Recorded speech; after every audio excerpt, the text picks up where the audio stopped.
I'm Tim, I'm Lydia, and we're the Clarks. for real. Thank you for joining us for another episode. Before we go any further, we're going to ask you to please click that subscribe button beneath the video, the red button. And if you like what we're doing, just click the like button as well.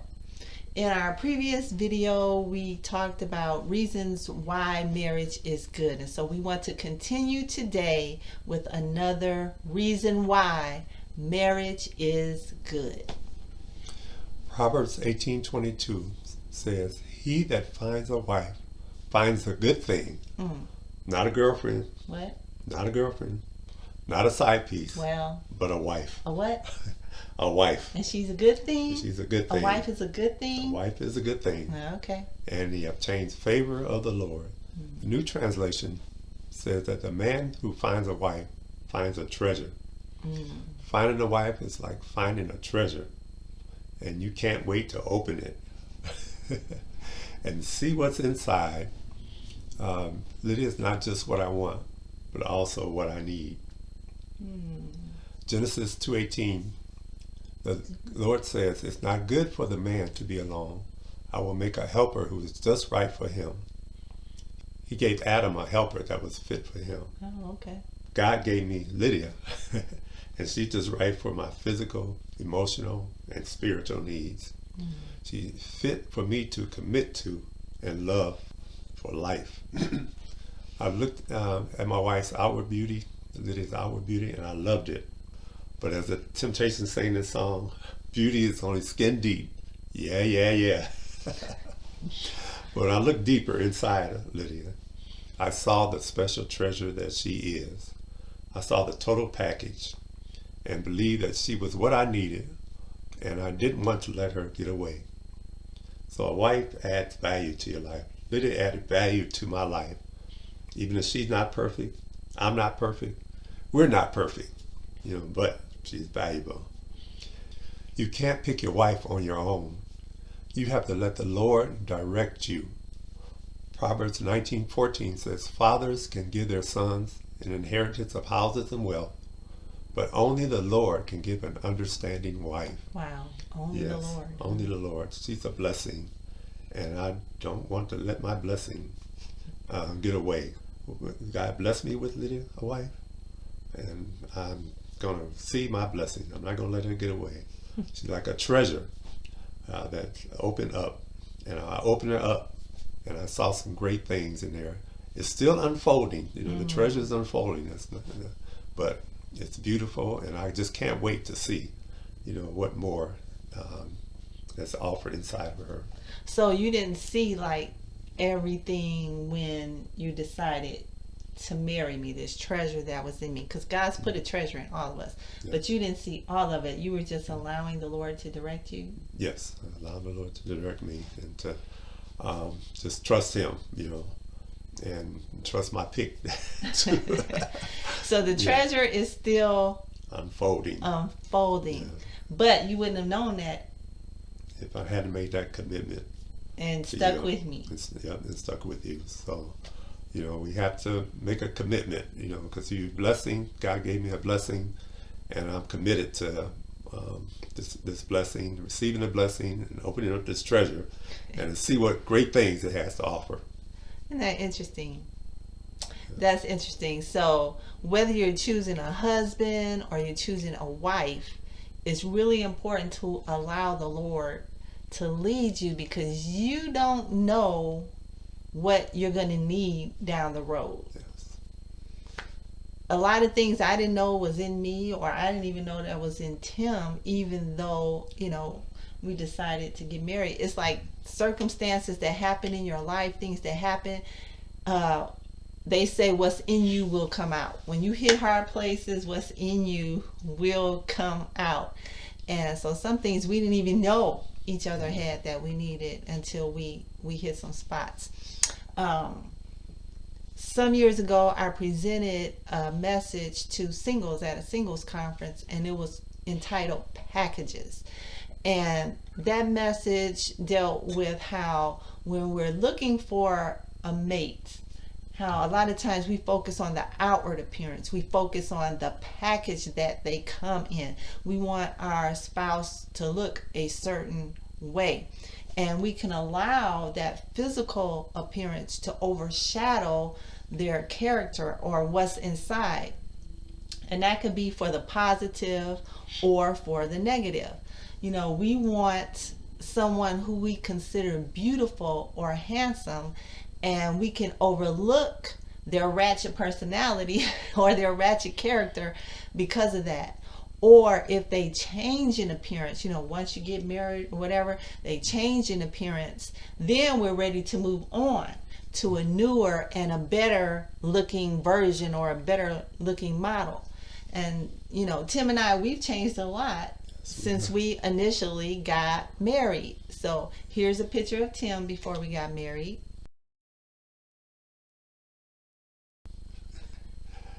And here's a picture of me. We don't look the same. And it happens. And you have to understand that before you get married, before you make that decision based on outward appearance, that person's probably going to change. I've had 5 children. I've had weight gains and I've had weight losses. I have stretch marks all over my belly from carrying my kids. My hair is thinned out. I look different. Tim looks different.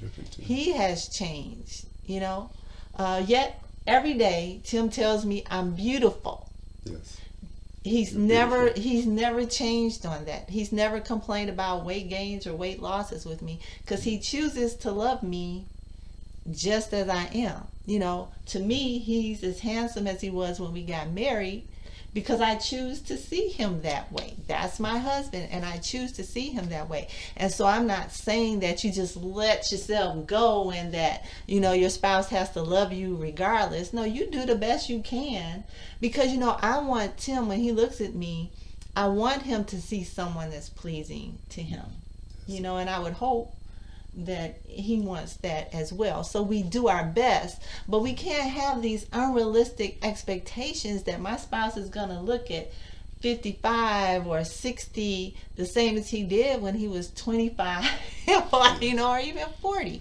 That's unrealistic. It puts unrealistic expectations on your spouse because like for me, as a wife, I like I said, we had 5 children. I worked full time. I was in ministry. We were busy. Tim and I were so busy.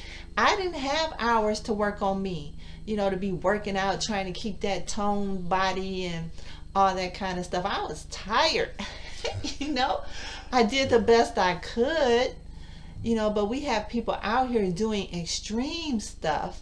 Driving themselves crazy because they don't want to lose their spouse because of how they look. Now, it shouldn't even be like that. You do the best you can, but it shouldn't be like an obsession or a fear that, if I don't look this way, then my spouse, he's going to leave me. You should want to take care of yourself so, you can be healthy and, so you can look good, but not so your spouse will still love you. Yes. I don't think that's right. No, they'll love you just the same. Yeah. Because what you're looking for is you're looking for a life partner.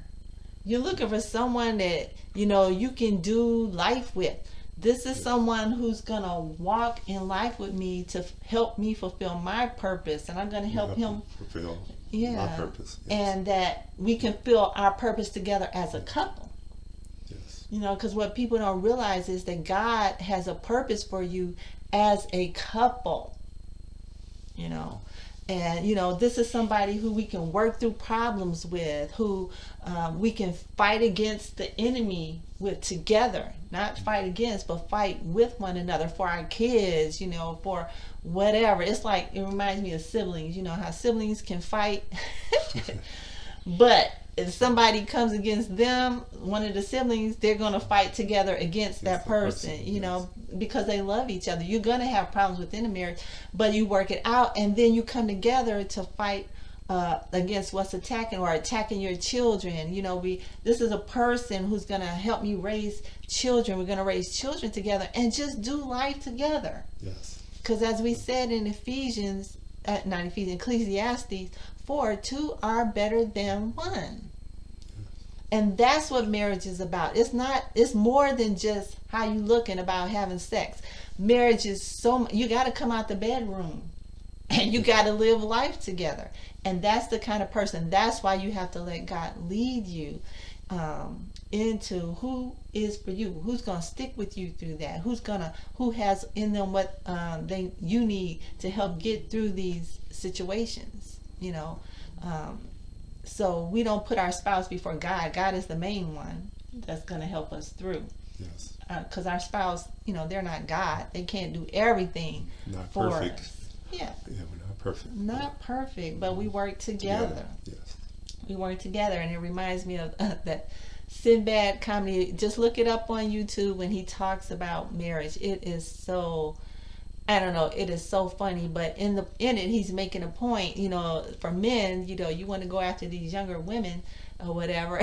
And he's like, you're on different levels, though. They don't understand. He was saying you need somebody that's going to know the signs of stroke, as you get older, who can understand the changes in life that you're going through, basically, is what he's talking about. But it's so funny, and I encourage you to look at it.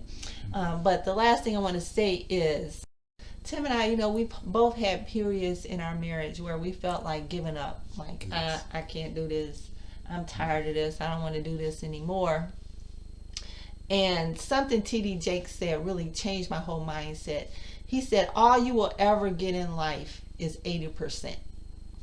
And that's in relationships, whatever, because no one is perfect. No one is perfect. You'll never have the perfect spouse, okay, because we all have flaws.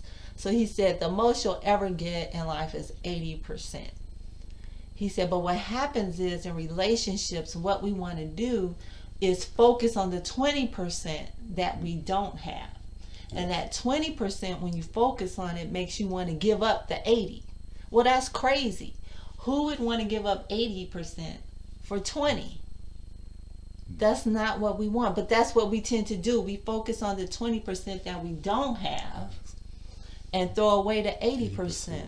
And that just sobered me up, because I was like, really, if I left him, it's like, who is going to love me like he loves me? Who's going to understand me like he does? I mean, we are so synced together. This dude, he knows what I want before I even say anything. Yeah. And Lydia sees through me and knows what I want to.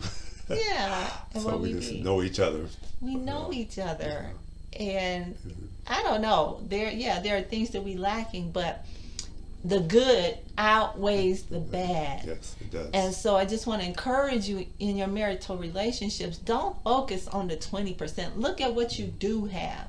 Look at the treasure, that's unfolding. Cherish it and enjoy the special. Yeah, we just wanted to just throw that out there. Another reason why marriage is good, because God says, he that finds a wife finds a good thing and obtains favor from the Lord. From the Lord. A wife can really bless your life if you let the Lord help you choose one. Okay. Yes. All right, that's it.